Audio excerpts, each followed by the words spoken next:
కక్షానికి అందరికీ స్వాగతం. సో ఈరోజు మనం అక్షయ తృతీయ యొక్క గొప్పతనాన్ని, ప్రత్యేకతను, ఈరోజు జరిగిన ఎన్నో ముఖ్యమైన ఘటనలు కొన్ని చర్చించుకుందామంట. సో మంగళాచరణ చేసుకుని స్టార్ట్ చేద్దాం. ఓం అజ్ఞానతిమిరాంధస్య జ్ఞానాంజనాశలాకయ చక్షురున్మిలితం యేన తస్మై శ్రీగురవే నమః. శ్రీచైతన్యమనోభీష్టం స్థాపితం యేన భూతలే స్వయం రూపః కదా మహ్యం దదాతి స్వపదాంతికం. వందేహం శ్రీగురూన్ శ్రీయుతాపదకమలం శ్రీగురూన్ వైష్ణవాంశ శ్రీరూపం సాగ్రజాతం సహగణ రఘునాథాన్వితాం తం సజీవం సాద్వైతం సావధూతం పరిజనసహితం కృష్ణచైతన్యదేవం శ్రీరాధాకృష్ణపాదాన్ సహగణలలితా శ్రీవిశాఖాన్వితాంశ. నమో ఓం విష్ణుపాదాయ కృష్ణప్రేష్టాయ భూతలే శ్రీమతే భక్తివేదాంత స్వామినితి నామినే.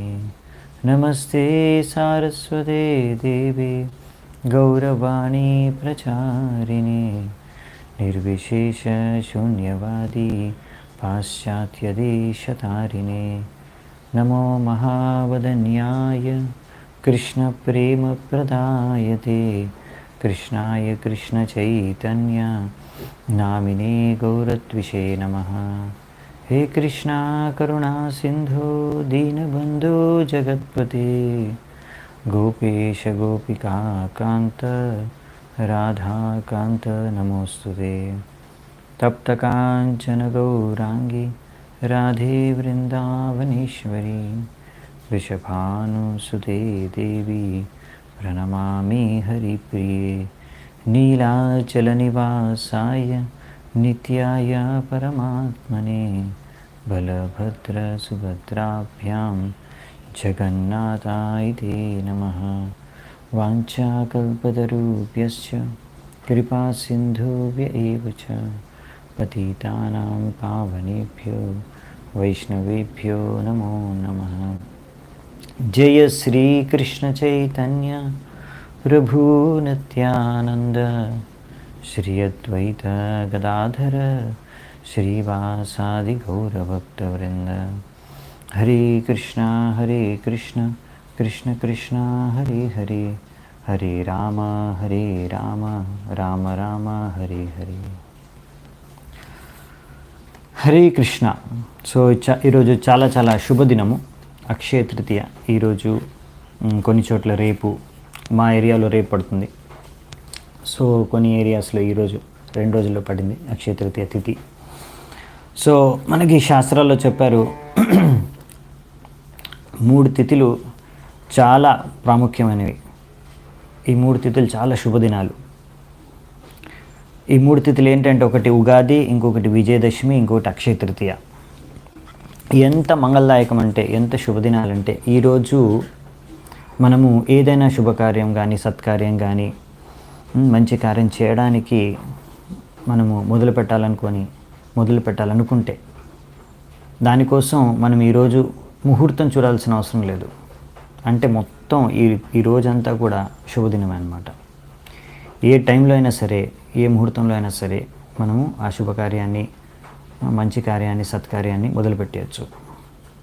ఇంకా ముఖ్యమైన విషయం అంటే అక్షయ అంటే ఎప్పటికీ కూడా అది క్షయించనిది. క్షయ అంటే క్షీణించిపోవడం, తగ్గిపోవడం, ఫైనల్గా ఫినిష్ అయిపోవడం.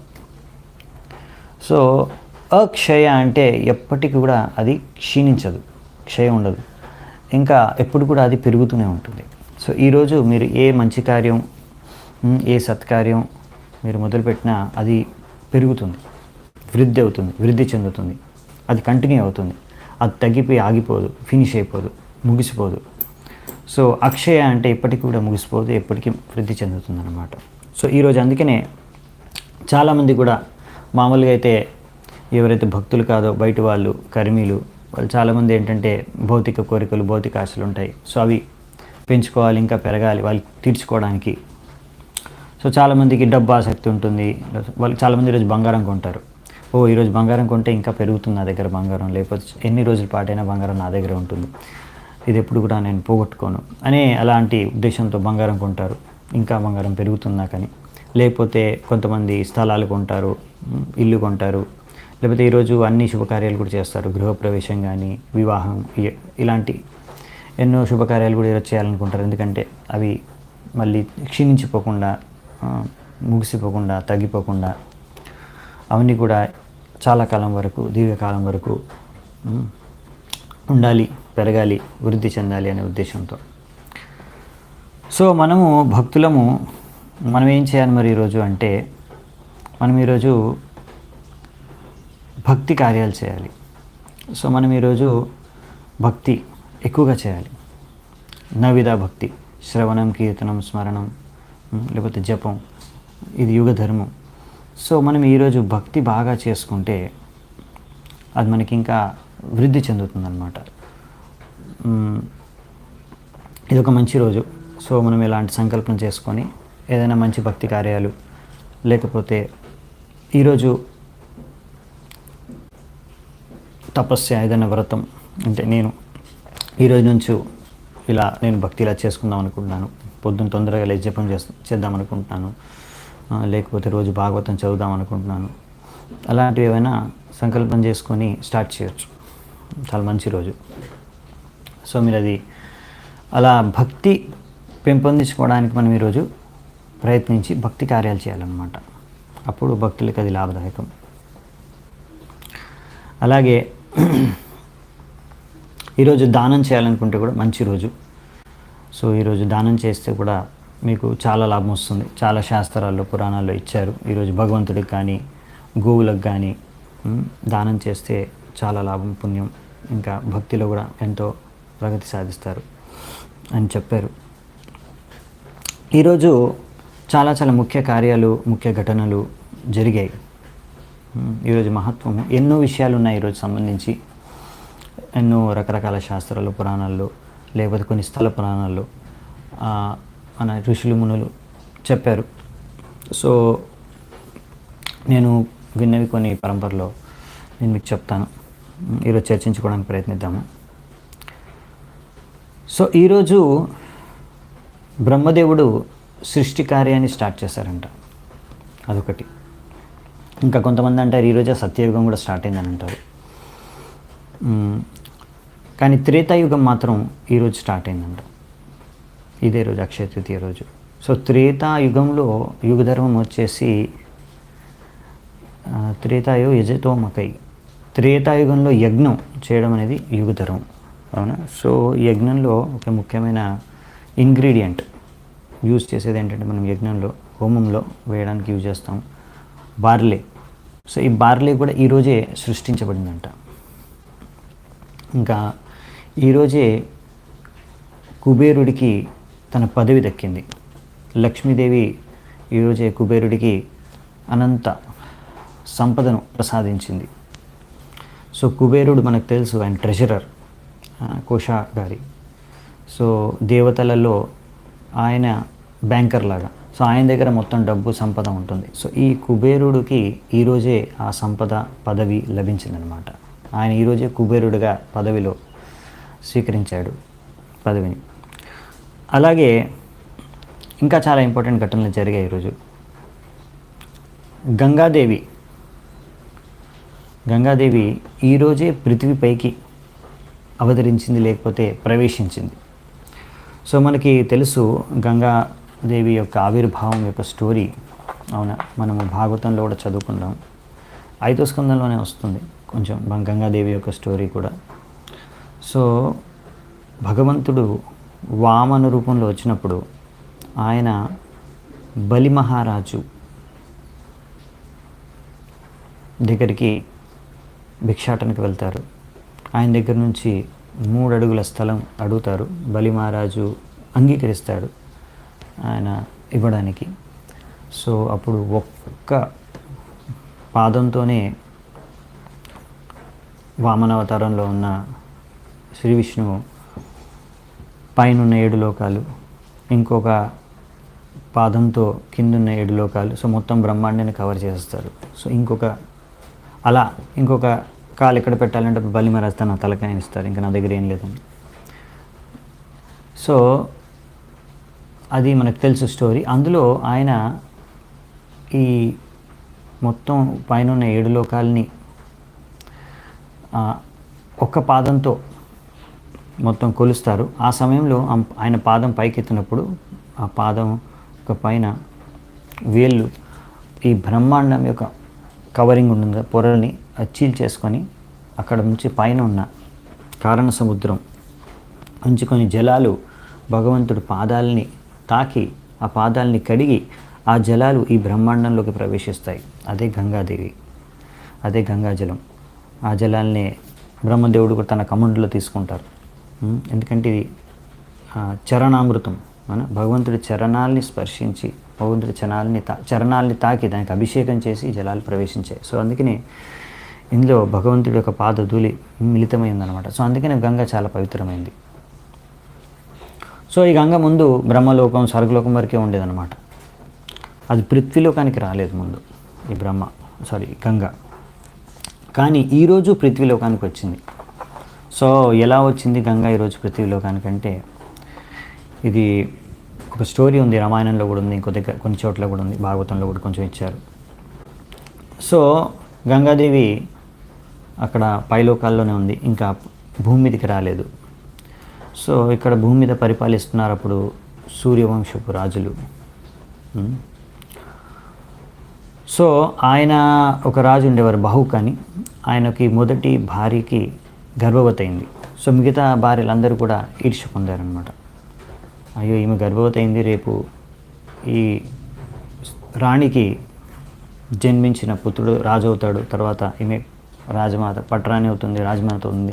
సో మేమందరం దాసులుగా అయిపోతాం ఆమెకి. సో అలా వాళ్ళు ఈర్ష్యతో అసూయతో ఆమె పట్ల ఎలాగైనా సరే ఆమె గర్భంలో ఉన్న సంతానాన్ని చంపేయాలనే ఉద్దేశంతో ఆమెకు విషం తినిపిస్తారనమాట అన్నంలో కలిపి. సో ఆ విషం ఆమె గర్భంలోకి ప్రవేశిస్తుంది. కానీ గర్భంలో ఉన్న శిశువు ఎంత శక్తివంతమైన శిశువు అంటే ఆయన విషాన్ని చేతిలో పట్టుకొని జన్మిస్తాడనమాట. సో గర్భంలో ఉన్న శిశువు చనిపోడు. సో విషాన్ని సంస్కృతంలో గర్ అంటారనమాట. సో ఆయన విషాన్నితో సహా ఆ చేతిలో పట్టుకొని సహా జన్మించాడు కాబట్టి ఆయన సగర్ అంటారు. ఆయన సగర్ మహారాజు. సో సూర్యవంశంలో ఒక గొప్ప రాజు సగర్ మహారాజు. సో ఆయనకి 2 భార్యలు ఉండేవారు. ఒక భార్య నుంచి ఒక సంతానం, ఇంకో భార్య నుంచి 60,000 పుత్రులు పొందుతారు ఆయన సంతానం. సో ఆయన అశ్వమేధ యజ్ఞం చేస్తారు. సో ఈ అశ్వమేధ యజ్ఞం చేసినప్పుడు ఆయన అశ్వాన్ని, సో మనకు తెలిసిందే ఇక్కడ అశ్వమేధ యజ్ఞం చేస్తూ ఆయన అప్పటికే 99 అశ్వమేధ యజ్ఞాలు చేసేసాడు. ఇది 100వ అనమాట. సో ఈ అశ్వమేధ యజ్ఞం చేసేటప్పుడు మళ్ళీ ఇంద్రదేవుడికి ఆయనకి కొంచెం భయం కలిగింది. ఎందుకంటే ఇక్కడ సగర మహారాజు కూడా మళ్ళీ 100 అశ్వమేధ యజ్ఞాలు అయిపోతే ఆయన కూడా ఇంద్రుడి అయ్యే అర్హత పొందుతాడు. సో ఆ ఇంద్రుడి పదవి ఆయన ఆక్రమించవచ్చు అనే భయంతో, నా పదవి భయంతో ఆయన ఇంద్రుడు ఏం చేస్తాడంటే అశ్వాన్ని దొంగిలించి తీసుకెళ్ళేసి కపిలముని ఆశ్రమం అవతల పెట్టేస్తాడనమాట. సో కపిలముని ఆశ్రమం దగ్గర బయట కట్టేస్తాడు ఆ యొక్క గుర్రాన్ని, అశ్వాన్ని. సో తర్వాత అశ్వాన్ని వెతుక్కుంటూ వెళ్తారు మన సగర మహారాజు యొక్క 60,000 మంది పుత్రులు. వెళ్ళి వెతుకుతూ కపిలముని ఆశ్రమం దగ్గరికి వెళ్తారు. అక్కడ కపిలముని ఆశ్రమం దగ్గరికి వెళ్ళి అక్కడ చూస్తారు ఇక్కడ గుర్రం ఉందనేసి. సో దాని తర్వాత అక్కడ ఇంకా కపిలమునే ఈ యొక్క గుర్రాన్ని చంపారనుకొని, దొంగిలించారనుకొని ఈ యొక్క 60,000 మంది పుత్రులు ఈ కపిలముని పైన ఆక్రమించడానికి వెళ్తారు. కానీ కపిలముని ఈ యొక్క జస్ట్ ఆయన చూస్తారంతే, వీళ్ళందరూ భస్మం అయిపోతారనమాట.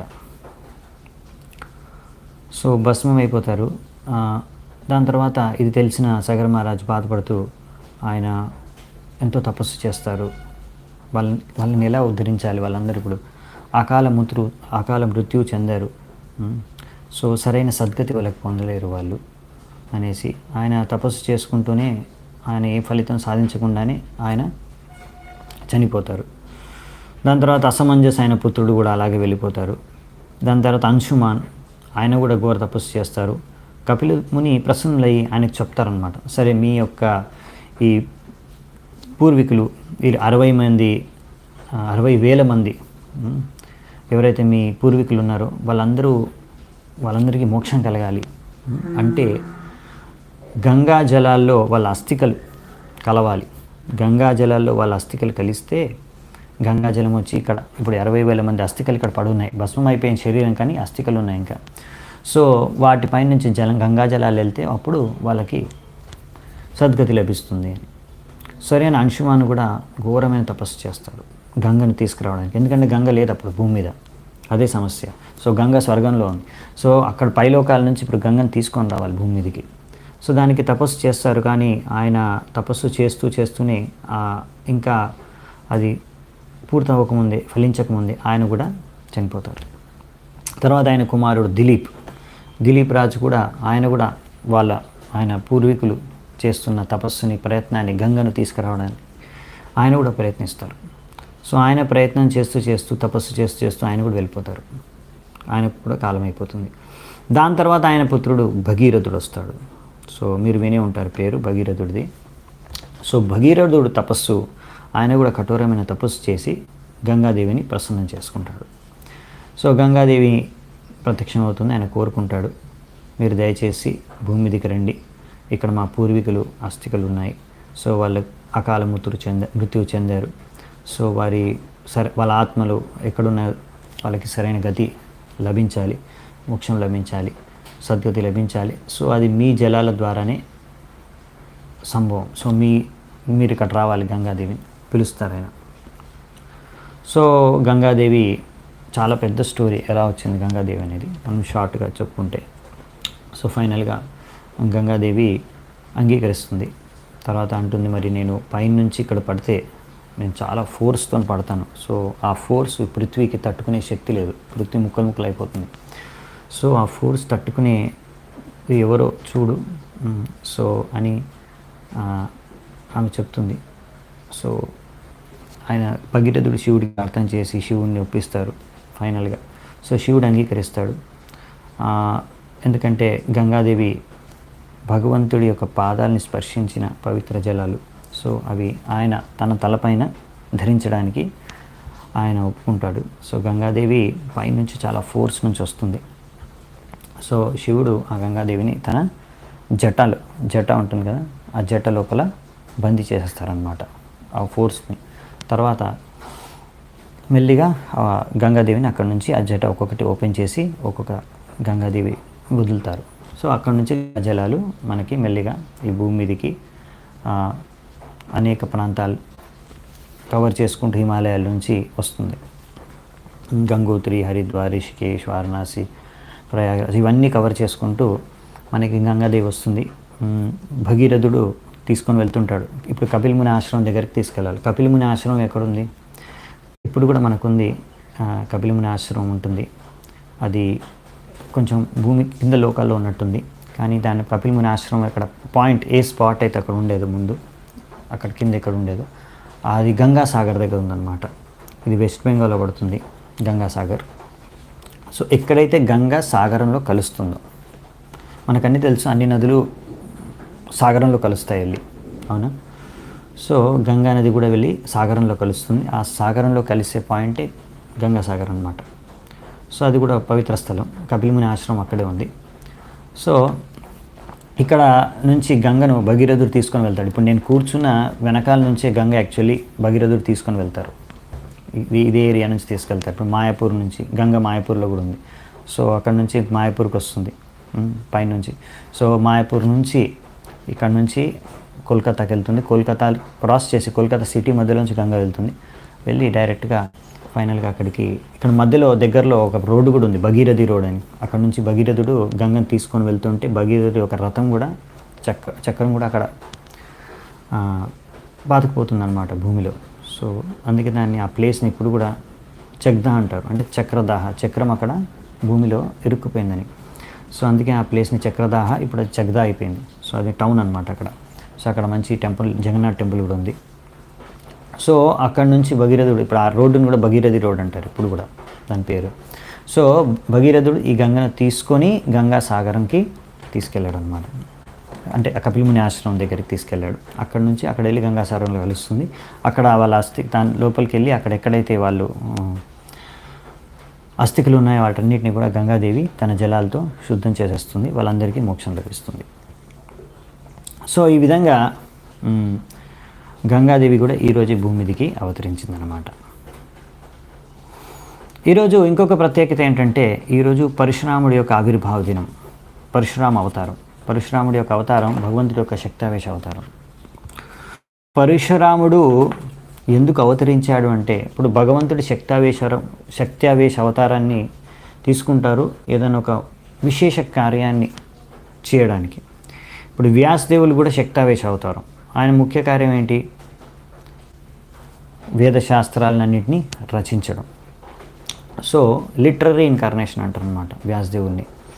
సో భగవంతుడు అలా శక్తావేశ అవతారంలో, శక్తావేశ అవతారం అంటే ఆయన ఒక జీవాత్మ, కానీ భగవంతుడి యొక్క శక్తి ఆవేశిస్తుంది, ప్రవేశిస్తుంది అనమాట ఆ యొక్క శరీరంలో. ఇంకా భగవంతుడి శక్తి, ఆ శక్తి ద్వారా ఆ వ్యక్తి ఒక విశేషమైన కార్యం చేయగలుగుతాడు. అది భగవంతుడి ఆయన ఆ వ్యక్తి ద్వారా చేస్తాడు ఒక విశేష కార్యక్రమం. సో అలా పరశురాముడు అవతారం ఎందుకు వచ్చారంటే,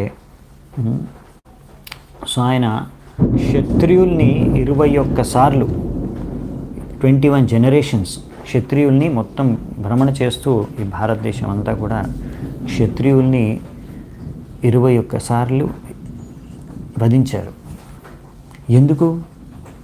ఎందుకు అంటే అప్పుడు క్షత్రియులు చాలా గర్వంతో నిండిపోయి, బాగా అహంకారం పెరిగిపోయి, ఎవరైతే రక్షించాలో ప్రజల్ని, ఇంకా ముఖ్యంగా బ్రాహ్మణుల్ని, సో ఈ బ్రాహ్మణుల్ని వాళ్ళు రక్షించాలి, సన్మానించాలి. అటువంటి బ్రాహ్మణుల్ని వాళ్ళు చంపడం స్టార్ట్ చేసి, భక్షించడం స్టార్ట్ చేశారు.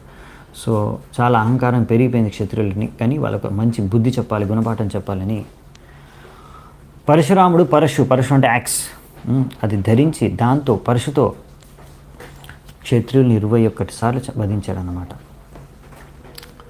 సో ఈ పరశురాముడు జన్మించింది, అవతరించింది ఈరోజే. సో ఎందుకు అలా జరిగిందంటే, తన తండ్రి, పరశురాముడి తండ్రి పేరు జమదగ్ని. సో ఈ జమదగ్ని దగ్గరికి ఒకసారి అక్కడ రాజు వస్తారు, సహస్రబాహు కార్తవీర్య అర్జున్, ఆయన సైన్యంతో వస్తారు. వస్తే జమదగ్ని వారికి మంచి అతిథి సత్కారం చేస్తారు. వాళ్ళ ఇంట్లోకి పిలిచి, అంటే ఆశ్రమంలోకి పిలిచి, అక్కడ వాళ్ళందరికీ స్వరుచి భోజనం ఇస్తారంట. వాళ్ళ రుచి అనుసారంగా, అంటే ఒక్కొక్కరికి ఏ రుచి అవసరం, అంటే వాళ్ళకి ఏ ఐటమ్ అవసరం ఆ ఐటమ్ వాళ్ళకి సర్వ్ చేస్తారనమాట. మొత్తం సైన్యానికి, ఇంకా కార్తవీర్య అర్జున్కి, ఆయనతో పొట్టించిన వాళ్ళందరికీ కూడా. సో వాళ్ళందరూ ఎంత సంతృప్తి చెందుతారంటే చాలా ఆనందపడతారు. అంత మంచి అతిథి సత్కారం, భోజనం చేయిస్తారు.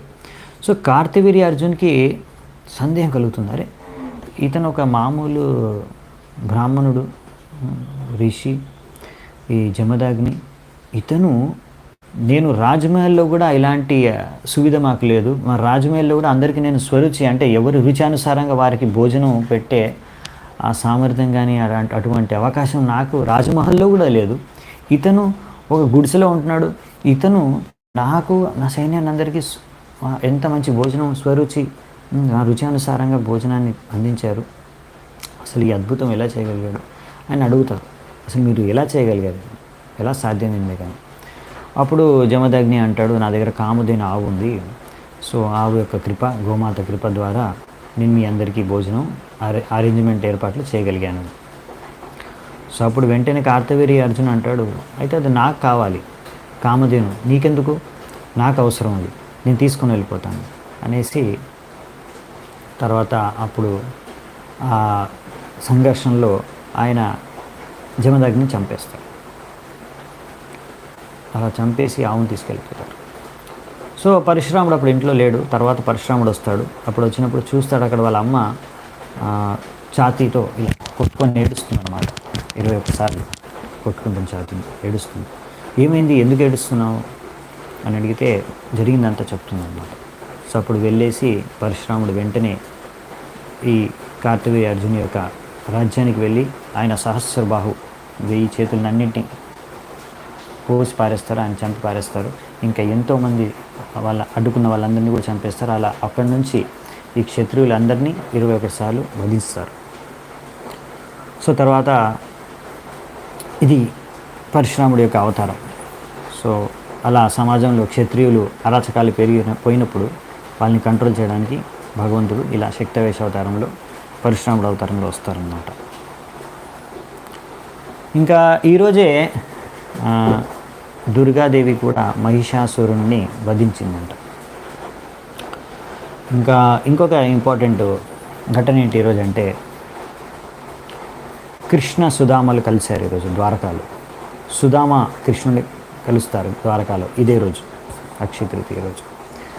సుధామ కృష్ణులు ఇద్దరు కూడా మీకు తెలిసింది మంచి మిత్రులు చిన్నప్పుడు గురుకులం నుంచి. కానీ సుధామ ఏంటంటే పేద బ్రాహ్మణుడు పరివారంలోంచి ఉన్నాడు, కృష్ణుడు రాజ పరివారంలోంచి వచ్చాడు. సో కానీ ఇద్దరు కలిసి ఒకేసారి గురుకుల్లో చదువుకున్నారు. ఆ టైంలో వాళ్ళిద్దరు మంచి స్నేహితులు. దాని తర్వాత చదువు అయిపోయిన తర్వాత సుధామ వెళ్ళిపోయాడు తన ఇంటికి వెళ్ళాడు, అక్కడ గృహస్థుడిగా మారాడు. కానీ ఒక పేద బ్రాహ్మణుడు అనమాట. ఆయన దగ్గర రోజు తినడానికి ఆహారం కూడా సరిగ్గా లేదు, ఇంకా వాళ్ళ పిల్లలకి పెట్టడానికి కూడా ఏమీ ఆహారం కూడా లేదనమాట. వేసుకోవడానికి బట్టలు కూడా సరిగ్గా లేవు, చినిగిపోయిన బట్టలు వేసుకున్నారు. సో ఆ విధంగా చాలా పేదరికంలో జీవిస్తున్నారు. అప్పుడు తన భార్య అన్నదన్నమాట, నీ మిత్రుడు ద్వారకకు రాజు శ్రీకృష్ణుడు, ఆయన దగ్గర ఎంతో సంపద ఉంది. సో మీరు ఒక్కసారి వెళ్ళి ఆయన అడిగితే తప్పకుండా మీకు ఎంత సంపద కావాలంటే అది ఇచ్చేస్తారు. సో మీరు ఎందుకు వెళ్ళి అడగకూడదు అని ఆయన్ని బాగా ప్రేరేపిస్తుంది అన్నమాట భార్య. సుధామకు అంతగా ఇష్టం ఉండదు కృష్ణుడు వెళ్ళి అలా అడగడం. ఆయన కానీ ఇప్పుడు ఆయన భార్య చెప్పడం విని మన పిల్లల పరిస్థితి అలా చూసి, సరే కృష్ణుడు అయితే దర్శించుకోవడానికి అయితే వెళ్తాననేసి ఆయన వెళ్తాడు. సో అప్పుడు మరి కృష్ణుడికి ఏదైనా గిఫ్ట్ ఇవ్వడానికి తన భార్య వేరే వాళ్ళ ఇంట్లో అటుకులు ఏముండవు అసలు తినడానికి, వేరే వాళ్ళ ఇంట్లో నుంచి అటుకుల్ని అడుక్కొని ఆమె మూట కట్టిస్తుంది అన్నమాట గిఫ్ట్గా ఇవ్వడానికి కృష్ణుడికి వెళ్ళినప్పుడు. సో సుధామ కొన్ని రోజుల పాటు ప్రయాణం చేసి ద్వారకాకు వెళ్తాడు. ద్వారకాకి వెళ్ళినాక అక్కడ ద్వారపాలకులు ఉంటారు, వాళ్ళకి చెప్తారు ఇలా. ద్వారపాలకులు వెళ్ళి కృష్ణుడికి ఈ విషయాన్ని చెప్పగానే కృష్ణుడు ఎంత ఆనందంతో పరిగెట్టుకుంటూ వచ్చేసి సుధామని కౌగిలించుకొని ఆయన తీసుకొని తన రాజమహల్కి తీసుకెళ్ళి లోపలికి ఆయన రాజసింహాసనం పైన కూర్చోబెట్టి ఆయన కాళ్ళు కడిగి ఆయనకి అతిథి సత్కారం చేస్తారు. బ్రాహ్మణుడికి ఎలా అతిథి సత్కారం చేయాలో అంత పేద బ్రాహ్మణుడికి ఇంత బాగా అతిథి సత్కారం చేయడం, అది చూసి అక్కడ ఉన్న రాజమహల్లో ఉన్న వాళ్ళందరూ కూడా ఆశ్చర్యపోతారు. సో తర్వాత కృష్ణుడు సుధామ అనుకుంటాడు, కృష్ణుడు ఎలా ఈ చిన్న మూట ఉంది అటుకులది ఎలా ఇవ్వగలను ఆయనకి, ఇది ఎంత అంత. ఇప్పుడు ఇక్కడ శ్రీకృష్ణుడు ఇక్కడ రాజమహల్లో రకరకాల భోజనం చేస్తారు, రకరకాల ఆహారాలు, మంచి మంచి ఆహారం, ఈ అటుకులు ఎలా ఇవ్వగలను నేను అని ఆలోచిస్తూ ఉంటారు, సంకోచిస్తూ ఉంటారు. అప్పుడు శ్రీకృష్ణుడు ఆయనకు తెలుసు. సో ఆయన వెంటనే చూస్తాడు, ఏంటి అది పొట్లం ఏముంది, అందులో ఏమున్నాయి అనేసి ఆయన లాక్కొని అందులోంచి అటుకులు తినేస్తాడు. సో దాని తర్వాత ఇంకా మొత్తం తినాలనుకుంటారు. అప్పుడు రుక్మిణి ఆపేస్తుంది, ఎందుకంటే రుక్మిణికి అర్థమవుతుంది ఈ అటుకులు ఆయన తీసుకున్నారంటే ఆల్రెడీ చాలా సంపదానికి ఇచ్చేశారని. సో దాని తర్వాత అక్కడ రాత్రి గడుపుతాడు సుధామ. సో కానీ సుధాముడు అడగలేకపోతాడు కృష్ణుడిని. సో ఐ థింక్ తెలుగులో సుధామని కుచేలుడు అంటారు అనుకుంటాను. ఎనీవే మనకు భాగవతంలో సుధామ అనే పేరు ఉంది. సో సుధామ వచ్చాడు కృష్ణుడిని అడగడానికి ఏదైనా డబ్బు సహాయం లేకపోతే ఏదైనా అంటే ఆర్థిక సహాయం, కానీ అతను కృష్ణుడిని అడగలేకపోతాడు. ఆయనకి అడగాలని యాక్చువల్లీ ఇంట్రెస్ట్ లేదు, కానీ వాళ్ళ భార్య పంపించింది అని వచ్చేసాడు రిక్వెస్ట్తో. కానీ ఆయన ఎంతో ఆనందపడతాడు, కృష్ణుడు ఇంత బాగా ఆయన చూసుకున్నాడు, ఆయనకు మంచి గది ఇచ్చాడు పడుకోవడానికి, మంచి ఆహారం ఇచ్చారు తినడానికి, అన్నీ మంచిగా చూసుకుంటారు, అతి సత్కారం చేస్తారు. దాని తర్వాత ఇంకా నెక్స్ట్ సుధామ తన తర్వాత అక్కడ నుంచి బయలుదేరి తిరిగి తన ఇంటికి వెళ్ళిపోతాడు. సో ఆయన ఏం అడగడు కృష్ణుడిని, కానీ ఆయన కృష్ణుడిని కలవడంతోనే ఆయన ఎంతో ఆనందపడిపోతాడు, ఎంతో ఆనందంతో తిరిగి ఇంటికి వెళ్తూ ఉంటాడు. సో ఆనందంతో తిరిగి ఇంటికి వెళ్తుంటాడు. ఆయన దారిలో అంతా కూడా కృష్ణుడిని గుర్తు చేసుకుంటూ అసలు ఆయనకి ఇంకా ఆ ఆనందంలోనే ఎక్కడైతే తన ఇల్లు ఉందో అక్కడ చేరుకుంటాడు. కానీ అక్కడ చేరుకున్న తర్వాత అతని ఇల్లు కనిపించదు. ఎందుకంటే చిన్న గుడిసె లాంటి ఇల్లు ఉండేది, అది కనిపించట్లేదు, ఎక్కడ పోయింది. సో తర్వాత దాని ప్లేస్లో పెద్ద రాజమహల్ లాగా పెద్ద మహల్ కనిపిస్తుంది. అందులోంచి చూస్తాడు తన భార్య పిల్లలు అందరూ కూడా మంచి మంచి దుస్తులు మంచి బట్టలు వేసుకొని పరిగెట్టుకుంటూ వచ్చి ఆయన్ని స్వాగతం పలుకుతారు. సో ఆయన ఆశ్చర్యపోతాడు, ఇదంతా ఎక్కడి నుంచి వచ్చిందని. తర్వాత అర్థం చేసుకుంటాడు, కృష్ణుడు ఇవన్నీ నాకు ప్రసాదించారు అడక్క ముందే.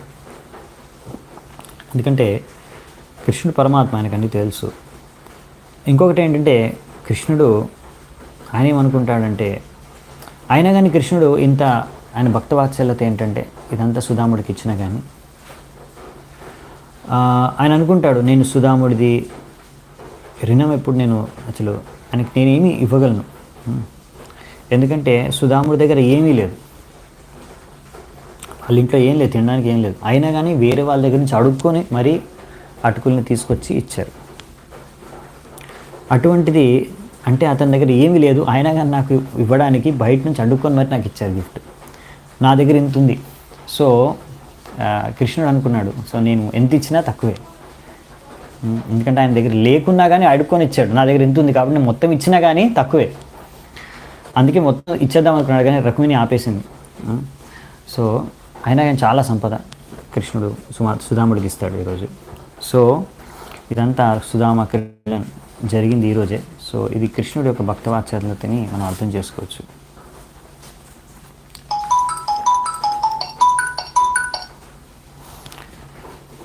సో నెక్స్ట్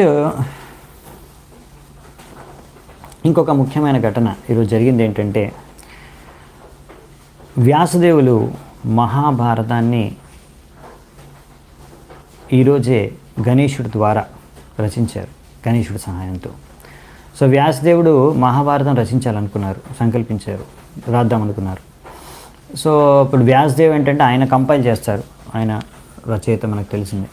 సో ఆయన మొత్తం ఇప్పుడు ఆలోచించి మొత్తం శ్లోకాలన్నీ ఇప్పుడు ఆలోచించి ఆయన కంపైల్ చేస్తారు. సో ఆయనకు ఆయన రాయడానికి ఒక స్క్రైబ్ కావాలన్నమాట, రాసేవాళ్ళు ఒక అతను కావాలి. సో ఎవరు రాయగలుగుతారు, సరైన వ్యక్తి ఎవరు, నేను చెప్తాను అతను రాయాలి అని ఆలోచించి ఫైనల్గా ఆయన గణేశుణ్ణి చూస్ చేసుకొని ఆయన వెళ్ళి అడుగుతారు, నేను ఇలా మహాభారతం రాయాలనుకుంటున్నాను, సో నేను చెప్తాను నువ్వు రాయాలి.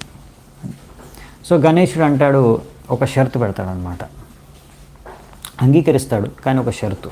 ఆ షరతు ఏంటంటే, నేను రాస్తాను మహాభారతాన్ని, కానీ షరతు ఏంటంటే నేను కంటిన్యూస్గా రాస్తాను. సో మీరు నాకు కంటిన్యూస్గా చెప్పాలి, మీరు బ్రేక్ ఇవ్వకూడదు.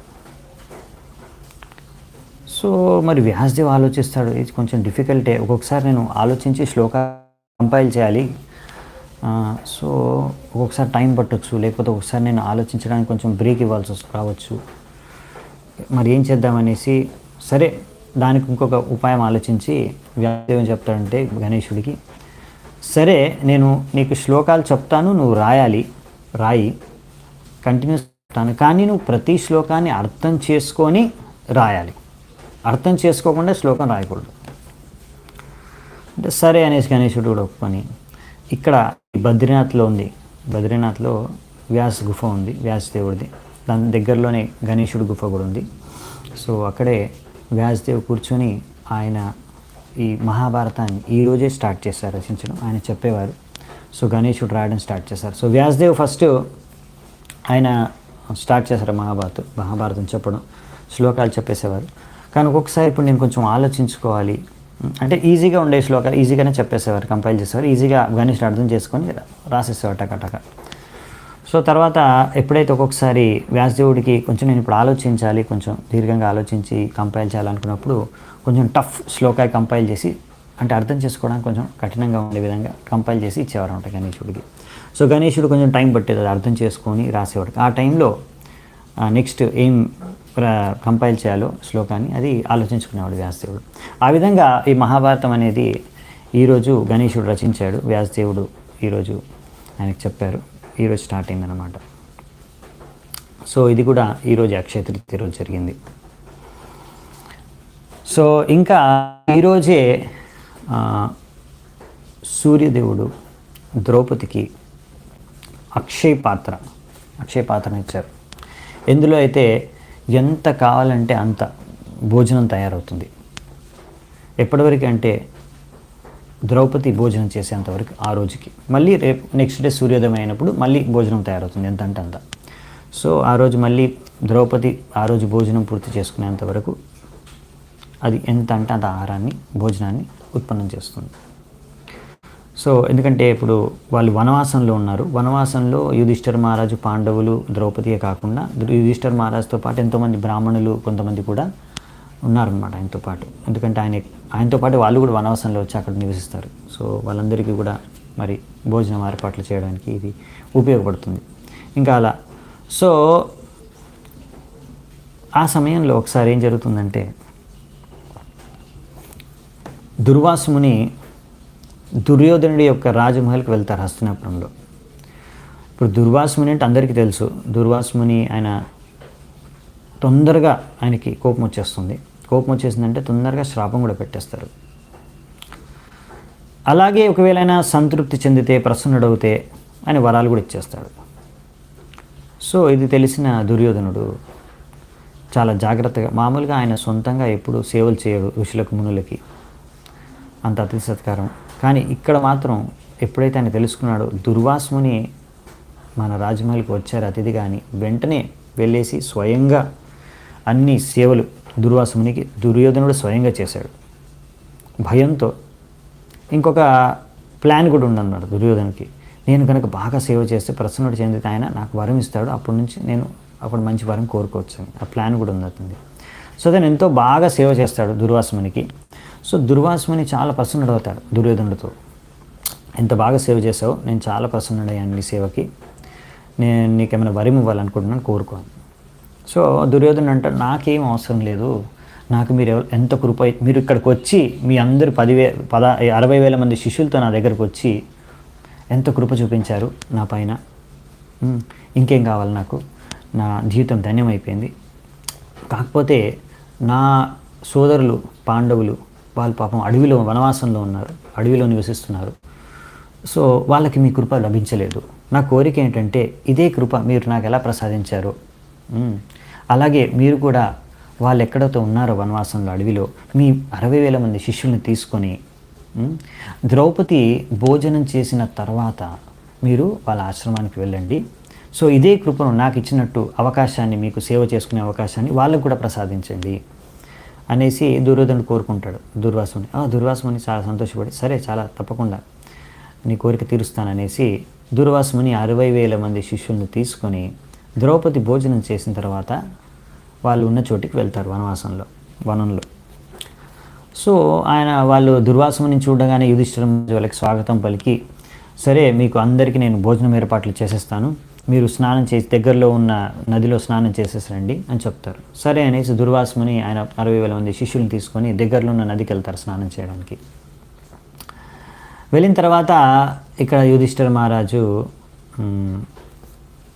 వెళ్ళి ద్రౌపదికి చెప్తారు, ఇలా దుర్వాసుని వచ్చాడు ఆయన శిష్యులందరినీ తీసుకొని, సో భోజనం ఏర్పాట్లు చేసి అక్షయ పాత్ర నుంచి సహాయంతో.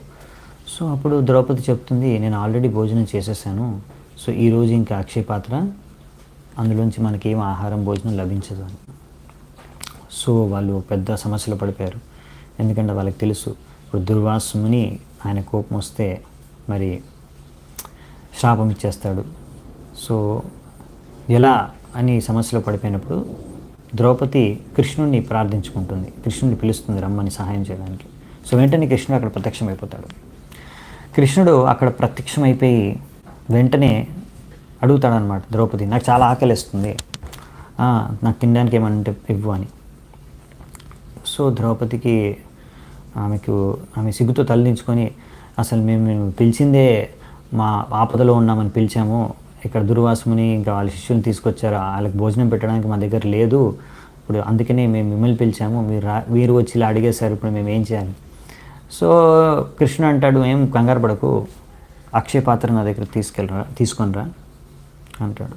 సరే అనేసి అక్షయ పాత్రని ఆల్రెడీ వాళ్ళు భోజనం చేసేసారు, అది కడిగేసి పెట్టేసింది ద్రౌపది, కానీ తీసుకొని వస్తుంది. అందులో ఒక కొంచెం ఆకుకూర, ఒక మెతుకు అన్నం అతుక్కొని ఉంటుందన్నమాట. అది తీసుకొని కృష్ణుడు అది తినేస్తారనమాట. అది తినేసి నా కడుపు నిండిపోయిందని చెప్తారు. వాళ్ళందరికీ అర్థం కాదు, ఆశ్చర్యపోతారు, ఒక మెతుకు తినేసి ఎలా కడుపు నిండిపోయిందని. అలా కృష్ణుడు ఎప్పుడైతే సంతృప్తి చెందాడో, కృష్ణుడు ఏంటంటే భావగ్రాహి జనార్దన్, మనం ఎంత ప్రేమతో ఆప్యాయత ఆయనకి భక్తి చేసుకుని ఆయనకి అర్పిస్తే ఆయన దాని ద్వారా సంతృప్తి చెందుతాడు, మనం పెట్టే క్వాంటిటీ ద్వారా కాదు. సో ఆయన సంతృప్తి చెందాడు. ఆయన సంతృప్తి చెందగానే అదే సమయంలో వీళ్ళందరూ దుర్వాసుని ఇంకా ఆయన శిష్యులందరూ కూడా అక్కడ స్నానం చేస్తున్నారు నదిలో. అక్కడ వాళ్ళు కడుపు నిండిపోయింది. అదే క్షణంలో కడుపు నిండిపోయి ఇంకా వాళ్ళకి డకార్ అనమాట, బీకౌట్లు వస్తున్నాయి అన్నమాట. ఫుల్ తినేస్తే ఎలా వస్తుంది మనకి. సో దుర్వాసునికి అరే నేను మొత్తం ఫుల్ తిన్నట్టుగా ఉంది, ఇప్పుడు నాకు ఇంకేం ఆకలి లేదు అనేసి వాళ్ళ శిష్యులు చెప్తారు. అయితే భోజనం చేయదలుచుకోలేదు, నాకు ఇప్పుడు ఆల్రెడీ ఫుల్గా తిన్నట్టుగా ఉంది, ఆల్రెడీ నాకేం ఆకలి లేదు, మీరందరూ చేయొచ్చు అని. వాళ్ళందరూ అంటారు మాకు కూడా ఏం ఆకలి లేదు, మాకు కూడా ఫుల్గా తిన్నట్టుగా అనిపిస్తుంది. సరే మరి ఇప్పుడు ఏం చేద్దామని ఆలోచిస్తారు. ఎందుకంటే మరి అక్కడ యుధిష్ఠిర మహారాజు అన్ని ఏర్పాట్లు చేస్తున్నట్టున్నాడు. అప్పటికే అక్కడ భీముడు, సహదేవ్ వాళ్ళు వస్తూ ఉంటారు అన్నమాట. వచ్చేసి కృష్ణుడు పంపించేస్తాడు వాళ్ళని పిలుచుకొని రమ్మని. సో అక్కడ అరుపులు వినిపిస్తాయి, రండి భోజనం రెడీ అయింది అని. అది వినగానే అయ్యో ఇప్పుడు వెళ్ళి అక్కడ భోజనం అంతా ఏర్పాట్లు అయిపోయాయి, ఇప్పుడు మేము భోజనం చేయకపోతే ఆల్రెడీ ఒకసారి నేను ఒక వైష్ణవుడి పట్ల అపరాధం చేశాను, అంబరీష్ మహారాజ్ పట్ల. ఆ అపరాధ కారణంగా సుదర్శన చక్రం నన్ను వెంబడించింది, ముల్లోకాలు తిరిగాను, అయినా కానీ సుదర్శన చక్రం నన్ను వదలలేదు. తర్వాత నేను అంబరీష్ కాళ్ళ మీద పడాల్సి వచ్చింది. సో ఈ వైష్ణవులు చాలా పవర్ఫుల్, ఒకవేళ వాళ్ళ పట్ల అపరాధం చేస్తే మళ్ళీ నేను ఏ సమస్యలో చిక్కుకుంటానో నాకే తెలియదు. యుధిష్ఠిర మహారాజు కూడా గొప్ప వైష్ణవుడు, కృష్ణ భక్తుడు. సో అందుకని మనం ఇక్కడ నుంచి పారిపోవడం బెస్ట్ అనేసి దుర్వాసుని వాళ్ళ శిష్యుల్ని తీసుకొని ఆ నది అటువైపు నుంచి పారిపోతారనమాట. సో తర్వాత అక్కడ భీముడు వచ్చి చూస్తాడు, కనిపించరు ఎవరు. సో తెలుసుకుంటాడు వాళ్ళందరూ వెళ్ళిపోయారనేసి. తిరిగి వచ్చేసి కృష్ణుడు చెప్తాడు. కృష్ణుడు అంటాడు అవును వాళ్ళందరూ వెళ్ళిపోయారు, వాళ్ళకి సంతృప్తి అయిపోయింది, వాళ్ళ కడుపులో నిండిపోయింది, ఆకలి ఏం లేదు, అందుకే వెళ్ళిపోయారని. యుధిష్ఠిర మహారాజు తర్వాత వస్తే అంటే వాళ్ళు ఏం రారు, ఇప్పుడు నువ్వేం కంగారు పడాల్సిన అవసరం లేదు, నీకు భయపడే వాళ్ళు వెళ్ళిపోయారు, సో వాళ్ళు ఏం రారు ఇప్పుడు, ఎందుకంటే వాళ్ళందరికీ అని చెప్తారనమాట. సో అదనమాట ఘటన. సో యస్మిన్ తుష్టిం జగత్తుష్టిం, భగవంతుడు సంతృప్తి చెందితే సంసారంలో ఉన్న అన్ని జీవులు సంతృప్తి చెందుతాయి. ఎందుకంటే భగవంతుడు మూలం అనమాట. మనం ఎలాగైతే వేళ్ళల్లో రూట్స్లో చెట్టుకి మూలంలో నీళ్లు పోస్తే ఆ నీరు చెట్టులో ఉన్న ప్రతి ఆకు, కొమ్మ, పువ్వు, పండు అన్నిటికీ చేరుతారు. అదేవిధంగా మనం భగవంతుడికి సేవ చేస్తే, భగవంతుడికి అర్పిస్తే, సంతృప్తి పరిస్తే అది అందరినీ సంతృప్తిపరుస్తుంది. భగవంతుడు సంతృష్టి చెందితే మనతో అందరూ మన ద్వారా సంతృప్తి చెందుతారు. సో ఇది ప్రిన్సిపల్ అనమాట, యస్మిన్ తుష్టిం జగత్తుష్టిం. సో ఈ అక్షయ పాత్ర కూడా ఈరోజు ద్రౌపదికి సూర్యభగవానుడు ఇచ్చాడనమాట. అలాగే ఈరోజు జగన్నాథ్ పురిలో, పూరి జగన్నాథ్ పురిలో మనకు తెలుసు ప్రతి ఏటా ప్రతి సంవత్సరం రథయాత్ర ఉత్సవం జరుగుతుంది. ఇప్పుడు ఈసారి జూలై 1 నుంచి ఉంటుంది ఈ సంవత్సరం. సో ఈ యొక్క జగన్నాథుడి రథయాత్ర జరగడానికి ముఖ్యమైనది రథం కావాలి.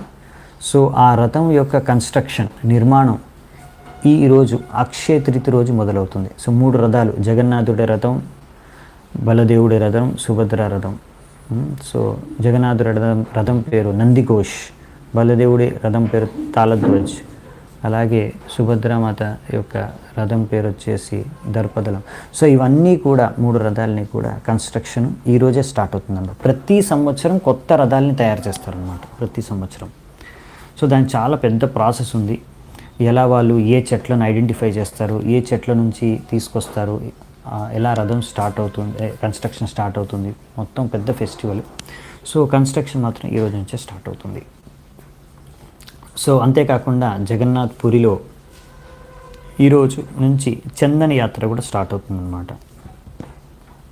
చందన యాత్ర అంటే భగవంతుడికి చందనం పెడతారు, జగన్నాథుడికి చందనం పెట్టి అలా చందనం పూసి, ఎందుకంటే ఇది వైశాఖ మాసం కదా, ఇది ఇందులో ఎండలు బాగా ఉంటాయి ఎండాకాలం.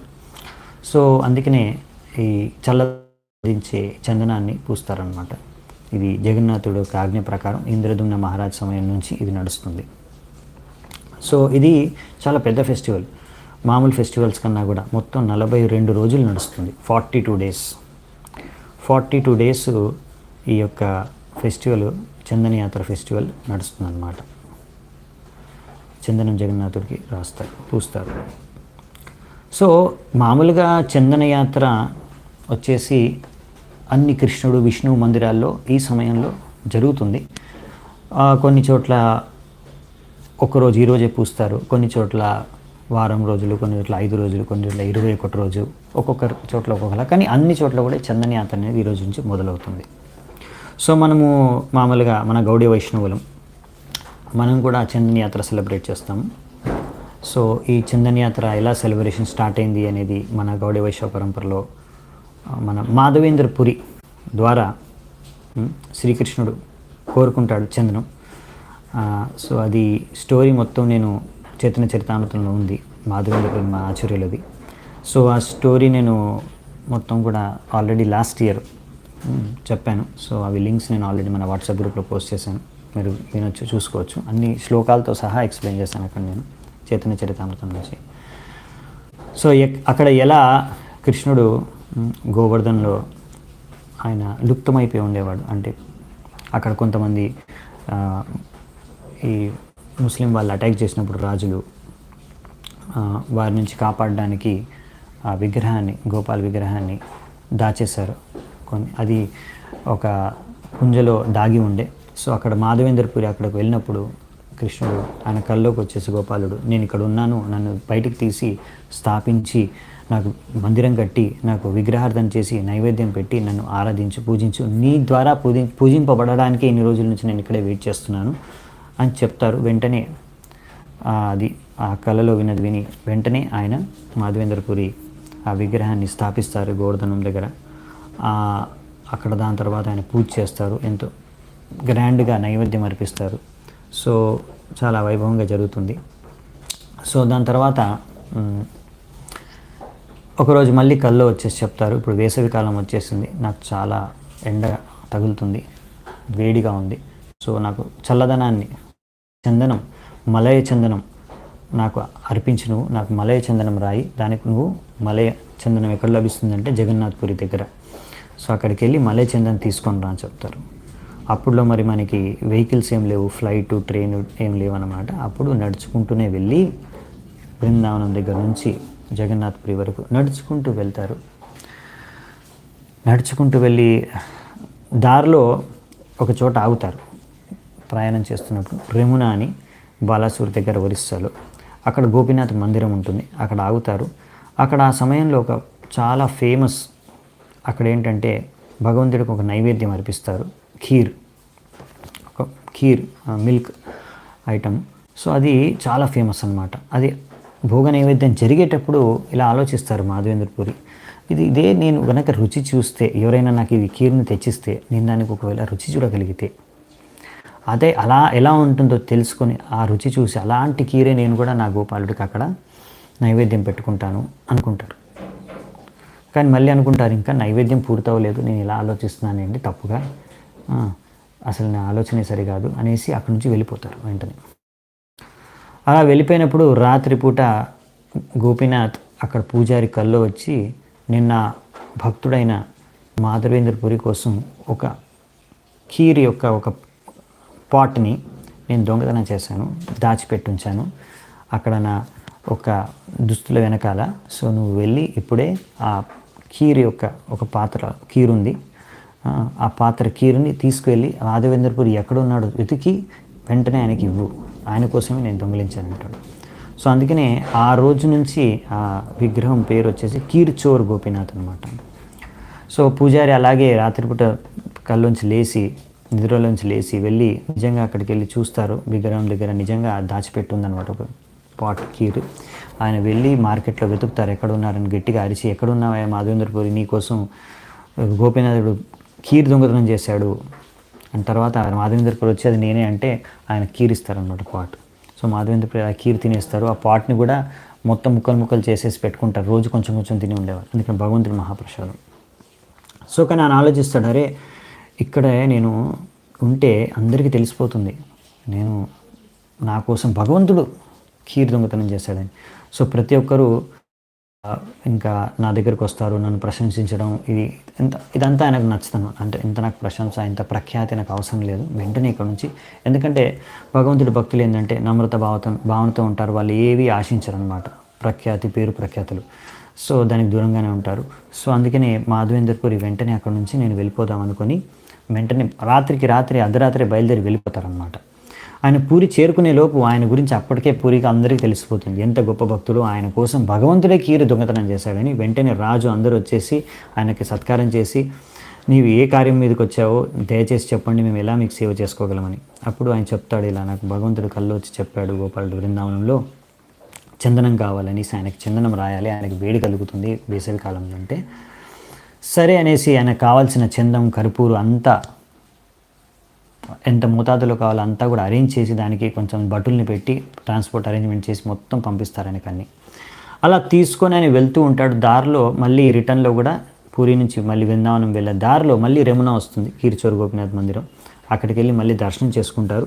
అక్కడ రాత్రి పడుకున్నప్పుడు మళ్ళీ గోపీనాథుడు కల్లో వచ్చేసి మళ్ళీ చెప్తాడు, అంటే గోపాలుడు వచ్చి చెప్తాడు, నేను గోపీనాథ్ ఒకటే, మా ఇద్దరు శరీరం అభిన్నం, నువ్వు ఇంకా నడుచుకుంటూ బృందావనంకి వచ్చే వరకు వేసవి కాలం కూడా అయిపోతుంది, కాబట్టి నువ్వు అక్కడున్న గోపీనాథ్కి ఈ చందనం తీసి ఆ చందనం పేస్ట్ ఆయనకి శరీరానికి రాయి, ఆయనకు చల్లదనం కలుగుతుంది, నాకు కూడా చల్లదనం కలుగుతుంది, ఎందుకంటే నేను గోపీనాథ్ అభిన్నం. సో నువ్వు అక్కడే ఉండి అక్కడే చందనాన్ని ఆ గోపీనాథ్కి ప్రతిరోజు పెట్టు అని. సో ఆ రోజు నుంచి ఆయన అక్కడే ఉండి గోపీనాథునికి చందనం అర్పిస్తారు. సో ఆ విధంగా ఈ చందనయాత్ర మన పరంపరలో కూడా మాధవేంద్రపురి ద్వారా జరిగింది. సో బృందావనంలో కూడా ఇప్పుడు అన్ని మందిరాల్లో కూడా ఈ చందనం కృష్ణుడికి అర్పిస్తారు, చందనంతో శృంగారం చేస్తారు. సో ఈ చందనయాత్ర కూడా ఈ రోజు నుంచే మొదలవుతుంది. ఇంకా బద్రీనాథ్లో మామూలుగా 6 నెలలు దర్శనం క్లోజ్ ఉంటుందన్నమాట. ఈ అక్షయ తృతీయ రోజే బద్రీనాథ్లో ఓపెన్ అవుతుంది.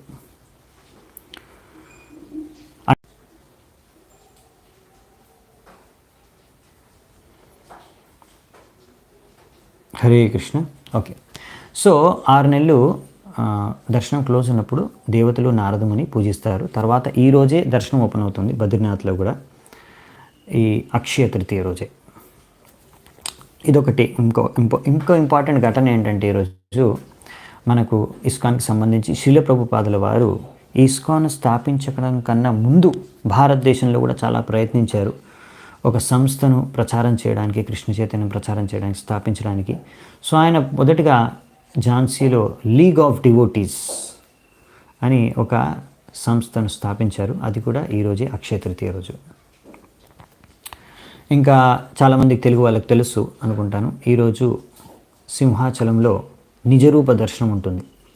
సింహాచలంలో విగ్రహం పేరు వచ్చేసి వరహ నరసింహ, లక్ష్మీ వరహ నరసింహ.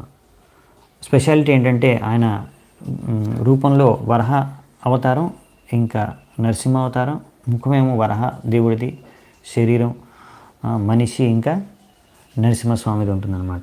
సో లక్ష్మీ వరహ నరసింహస్వామి యొక్క నిజరూప దర్శనం ఈరోజే కలుగుతుంది. ఎందుకు ఈరోజు ఒక్కరోజే సంవత్సరంలో చూడగలిగేది. ఎందుకు అంటే అక్కడ కూడా చందనం రాస్తారనమాట ప్రతిరోజు. అక్కడ ఏంటంటే ప్రతిరోజు చందనం అప్లై చేస్తారు. సో ఈరోజు అప్లై చేస్తే చందనం మళ్ళీ రేపటి తీసేయరనమాట, దాని మీదే అప్లై చేస్తారు. సో అలా మామూలుగా అన్ని మందిరాల్లో ఈ ఒక్కరోజే చందనము, లేకపోతే కొన్ని రోజులు మాత్రమే చందనాన్ని అప్లై చేస్తారు ఈ వేసవి కాలం. కానీ అక్కడ ఏంటంటే మొత్తం ఇయరంతా కూడా ప్రతిరోజు చందనం పూస్తారు. సో భగవంతుడికి చందనం అర్పించిన రోజు చందనం పెట్టడం ద్వారా మీకు అది దర్శనం దొరకదనమాట, మొత్తం చందనంతో నిండిపోతుంది. ఆ చందనము ముద్ద లోపల భగవంతుడు ఉంటాడు యాక్చువల్లీ. సో ఈరోజు ఆ చందనాన్ని తొలగిస్తారు. సో ఈరోజు చందనాన్ని తొలగిస్తారు కాబట్టి ఈరోజు మీరు అసలైన నిజరూపాన్ని దర్శనం చేసుకోవచ్చు. మిగతా రోజుల్లో మీకు ఆ నిజరూప దర్శనం దొరకదు, మీకు ఓన్లీ ఒక చందనం ముద్దలాగానే కనిపిస్తుంది. సో అది ఈరోజు అనమాట సింహాచలంలో నిజరూప దర్శనం.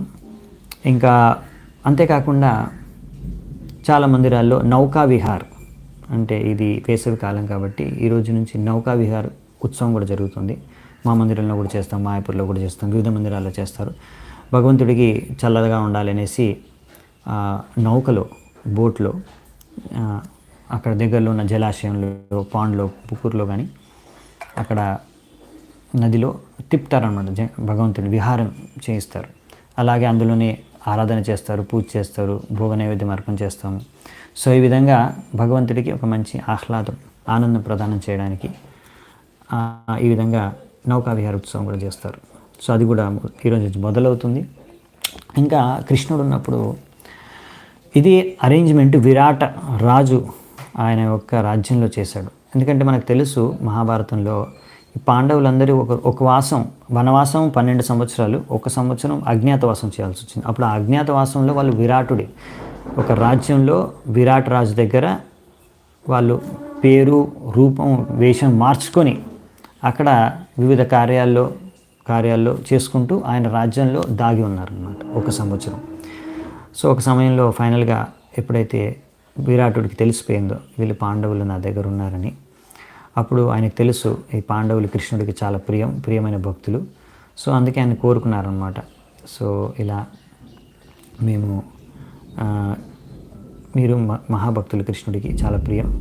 సో మీరు ఇక్కడ ఉన్నారు. సో మీరు దయచేసి కృష్ణుడి కూడా మా రాజ్యానికి ఒకసారి ఆహ్వానించండి. సో మీ కృప ద్వారా కృష్ణుడు కూడా మా రాజ్యంలోకి ప్రవేశిస్తే నాకు దర్శనం కలిగితే నా జన్మ ధన్యమైపోతుంది అని కోరుకుంటారు. సరే అనేసి అప్పుడు దానికోసం కృష్ణుడి కోసం ఇలా ఒక నౌకా విహార్ అరేంజ్మెంట్ చేస్తారు, కృష్ణుడికి ఆహ్వానిస్తారు. సో కృష్ణుడు బలరాముడితో పాటు వస్తారు. సో ఆయన నౌకా విహారం చేస్తారు. అక్కడ అప్పుడు పాండవులు కూడా అంటే దాగి ఉన్న రూపంలోనే కృష్ణుడితో దర్శించుకుంటారు, ఇంకా చూస్తారు. ఆ విధంగా ఒకసారి నౌకా విహారం జరిగింది. ఇంకా ఈ నౌకా విహార్ ఫెస్టివల్ కూడా బృందావనంలో ఇంకా వివిధ మందిరాల్లో, కృష్ణుడి మందిరాల్లో కూడా జరుగుతుంది, జగన్నాథ్పురిలో కూడా జరుగుతుంది ఈ విధంగా. సో ఇలా ఈరోజు ఎన్నో గొప్ప గొప్ప ఘటనలు జరిగాయి. సో చాలా శుభదినం. సో ఈరోజు వీలైనంత మటుకు మీ అందరూ కూడా ఎంత బాగా భక్తి కార్యాలు చేసుకోగలిగితే శ్రవణం, కీర్తనం, జపం, దానం ఏం చేయాలనుకున్నా ఈరోజు చేస్తే మీకు చాలా మంచి ఫలితం దొరుకుతుంది. అంతేకాకుండా ఈ యొక్క ప్రభావం, దీని యొక్క ప్రేరణ ద్వారా మీరు దీన్ని నిరంతరంగా భక్తిని వృద్ధి చేసుకోవచ్చు ప్రతిరోజు. సో ఈ యొక్క దినమున మీరు ఈ యొక్క అవకాశాన్ని ఉపయోగించుకొని మీ భక్తి జీవితంలో మీ భక్తిని పెంపొందించుకోండి. సో నేను ఇక్కడ ఈరోజు చర్చను ముగిస్తాను. చాలా చాలా ధన్యవాదాలు. హరే కృష్ణ. శిల ప్రభుపాద కీ జై. అక్షయ తృతీయ కీ జై. సమవేత గౌర భక్త వృంద కీ జై. నితాయ్ గౌర్ సీతనాథ్ ప్రేమానందే. హరి హరి బోల్.